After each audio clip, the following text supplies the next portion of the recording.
मीर साहब, शुभंकर सरकार जी, सुदीप बर्मन जी, नासिर हुसैन जी,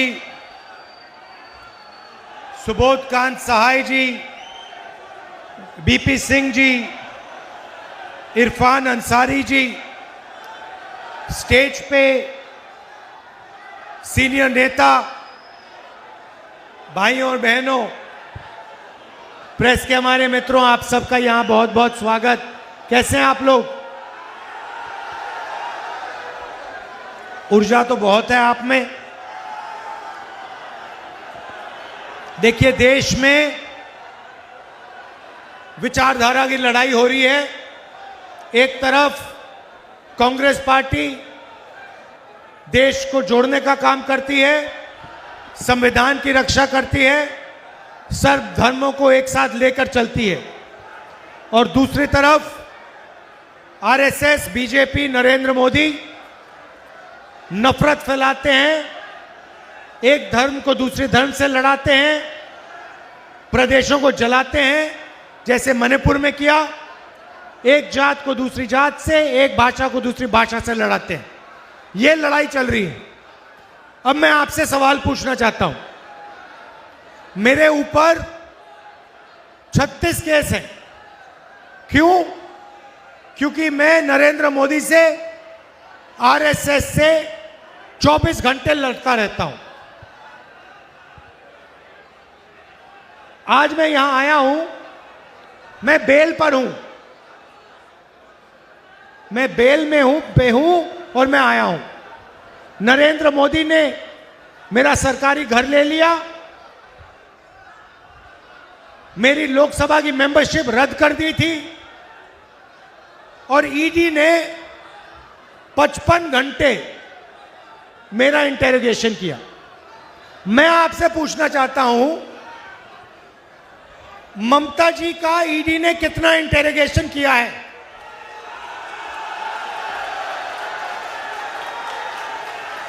यह मुझे बताइए।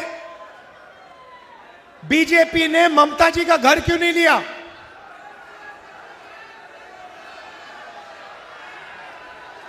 उन पर 36, 38, 40 केस क्यों नहीं है? पूरा बंगाल जानता है कि तृणमूल के लोगों ने भ्रष्टाचार किया। शारदा चिट फंड तृणमूल के लोगों ने किया। 17 लाख इन्वेस्टर्स को बर्बाद किया। 1900 करोड़ अनपेड ड्यूज हैं। रोज वैली चिट फंड स्कैम किया। 31 लाख लोगों का पैसा लिया। 6600 करोड़ रुपए उनके लिए। कोल स्मगलिंग होती है, गुंडा टैक्स कलेक्शन होता है। मगर नरेंद्र मोदी, आरएसएस, बीजेपी ने ममता जी का कभी इंटेरोगेशन नहीं किया, ममता जी का घर नहीं छीना, ममता जी पर आक्रमण नहीं करते। क्यों? क्योंकि वो जानते हैं कि असली लड़ाई तृणमूल से नहीं है, असली लड़ाई कांग्रेस पार्टी से है, खारगे जी से है, राहुल गांधी से है, प्रियंका गांधी से है, कांग्रेस पार्टी के नेताओं से। अगर सचमुच में तृणमूल और बीजेपी लड़ाई हो रही होती तो ममता जी पर अनेक केस होते, वो बेल में होती, बेल लेकर बाहर होती, उनका 55-70 घंटे इंटेरोगेशन हुआ होता, उनका घर छीन लिए थे। क्योंकि ये सब लोगों के साथ करते, जो भी इनके खिलाफ लड़ते हैं उन पर वो पूरा आक्रमण करते हैं। अब थोड़ा सा मैं आपको बताना चाहता हूं, ये नरेंद्र मोदी है कौन, ये आपको समझना जरूरी है। मैंने फोटो देखी उनकी, नाव में, नदी में घूम रहे थे, फोटो ले रहे थे। तो मैं थोड़ा आपको बताना चाहता हूं, ये नरेंद्र मोदी जी जो हैं, ये हैं कौन। सबसे पहले इन सब का स्पेशलाइजेशन, ये बीजेपी के जो लोग हैं, इनका स्पेशलाइजेशन वोट चोरी है। इन्होंने महाराष्ट्र में वोट चोरी करके चुनाव जीता, हरियाणा में जीता, मध्य प्रदेश में जीता, कर्नाटक में पैसे देकर सरकार गिराई। ये इनका पहला काम लोकतंत्र को खत्म करना और वोट चोरी का है। दूसरी बात, आपने यूएस इंडिया डील के बारे में सुना होगा, सुना है? ये नरेंद्र मोदी जी अपने आप को देशभक्त कहते हैं। हर भाषण में कहते हैं मेरी 56 इंच की छाती है और मैं देशभक्त हूं। सबसे पहले अगर इनकी 56 इंच की छाती होती तो जब मैं पार्लियामेंट में भाषण दे रहा था, जब मैंने एप्स्टीन की बात उठाई, अदानी की बात उठाई, तो ये पार्लियामेंट लोकसभा से भाग के क्यों निकल गए?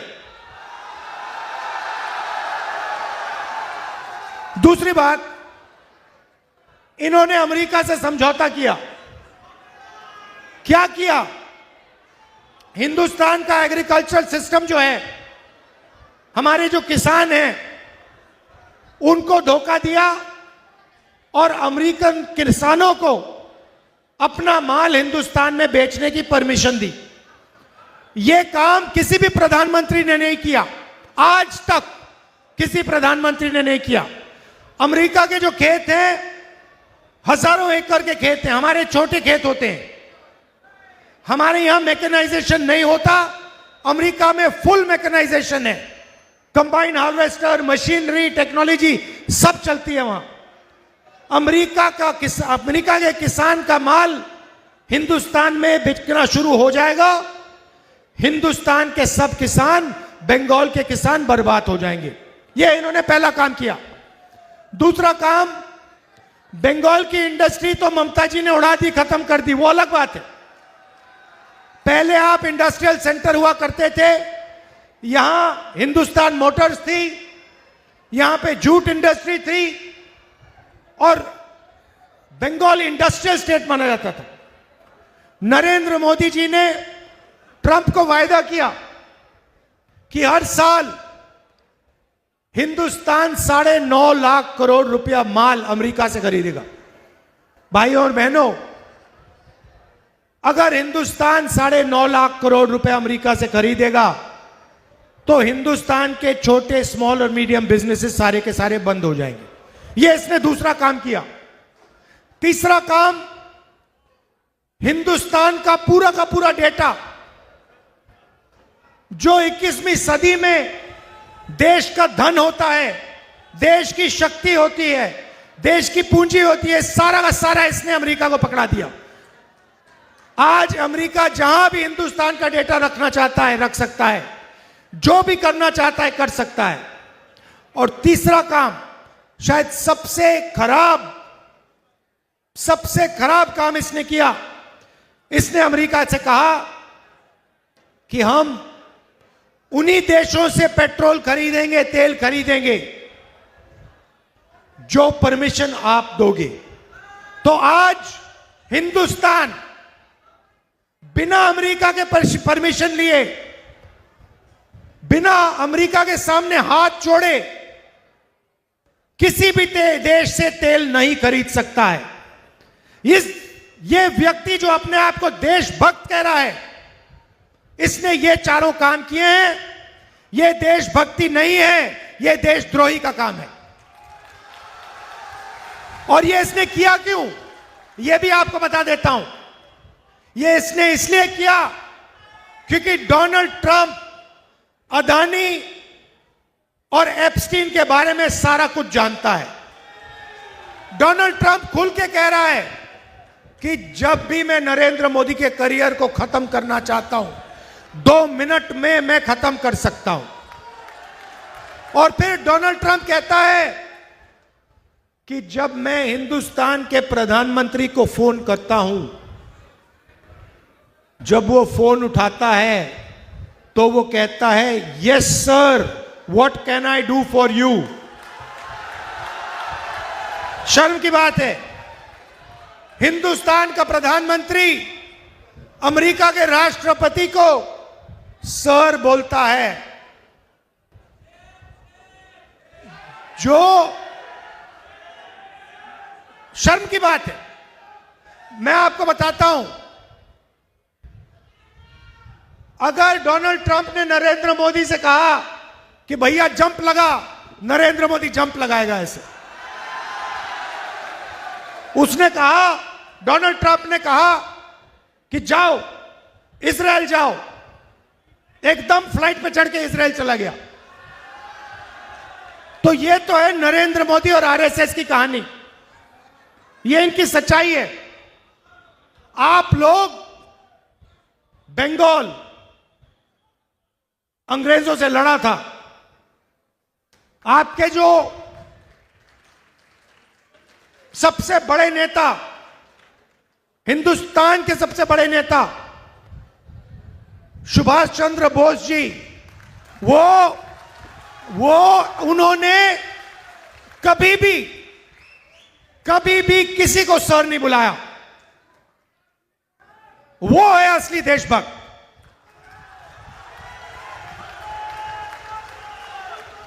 महात्मा गांधी, जवाहरलाल नेहरू, सुभाष चंद्र बोस, सरदार पटेल, इन्होंने जिंदगी भर में किसी को सर नहीं बुलाया। शहीद हो गए, सालों जेल में काटे, मगर झुके नहीं।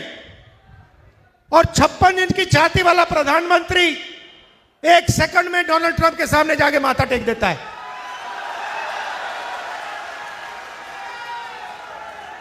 अब दुख की बात क्या है, नरेंद्र मोदी ने भ्रष्टाचार किया, डोनाल्ड ट्रंप ने उसे पकड़ लिया।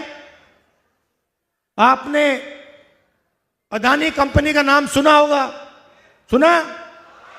उसका असली नाम जानते हो? मोदानी। वो पूरा बीजेपी का फाइनेंशियल सिस्टम है। वो मोदानी कंपनी है, अदानी कंपनी नहीं है। और डोनाल्ड ट्रंप ने पीछे से नरेंद्र मोदी के गला पकड़ लिया, और नरेंद्र मोदी चू नहीं कर सकता। सही बात है ना, है ना? अब नरेंद्र मोदी एक और चीज जानता है। नरेंद्र मोदी जानता है कि देश में एक ही शक्ति आरएसएस और बीजेपी को हरा सकती है, उसका नाम कांग्रेस पार्टी है। कांग्रेस पार्टी की विचारधारा है। आपकी जो चीफ मिनिस्टर हैं,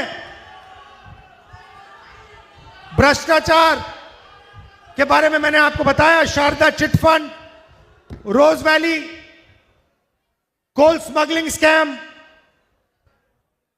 और पूरा बंगाल जानता है कि अगर आपको बंगाल में रोजगार चाहिए तो या तो तृणमूल के किसी नेता के साथ आपको कोई रिश्तेदारी होनी पड़ेगी या दोस्ती होनी पड़ेगी।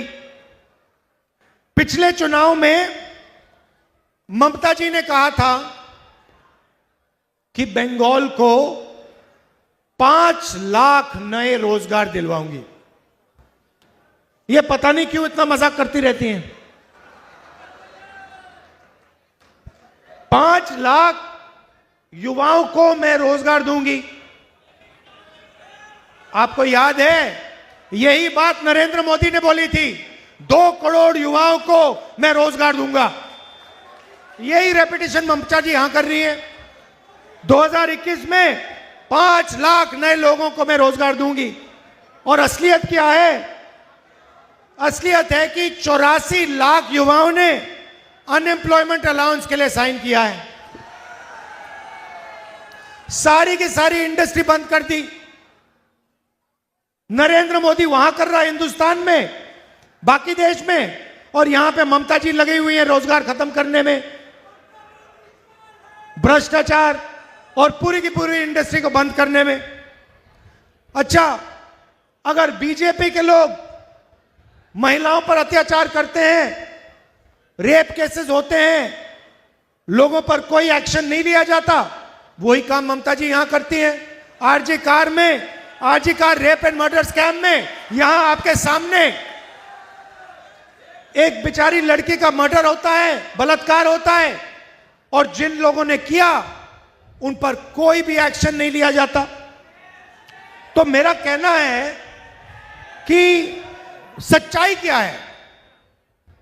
सच्चाई है कि टीएमसी, अगर टीएमसी ने काम किया होता, अगर टीएमसी ने आपको रोजगार दिलवाया होता, अगर टीएमसी ने इंडस्ट्री नहीं बंद करवाई होती, तो यहां पे बीजेपी के लिए रास्ता नहीं खुलता। ये बीजेपी के लिए बंगाल में रास्ता खोल रहे हैं, ये इनका काम है। भाइयों और बहनों, बीजेपी को सिर्फ कांग्रेस पार्टी हरा सकती है। हम विचारधारा की पार्टी हैं, हम इनसे कोई कॉम्प्रोमाइज नहीं कर सकते हैं, बात समझ लीजिए। मैं सुबह उठता हूं और मेरी पहली प्लानिंग होती है कि आज भैया आरएसएस और बीजेपी से कैसे लड़ना है, कहां लड़ना है और कहां उन पर आक्रमण करना है। तो हम कॉम्प्रोमाइज नहीं कर सकते। आप कांग्रेस पार्टी को पूरा समर्थन दीजिए, बंगाल में ज्यादा से ज्यादा हमारे एमएलए जिताइए, हमारी सरकार बनवाइए, और फिर देखिए यहां से हम बीजेपी का क्या करते हैं।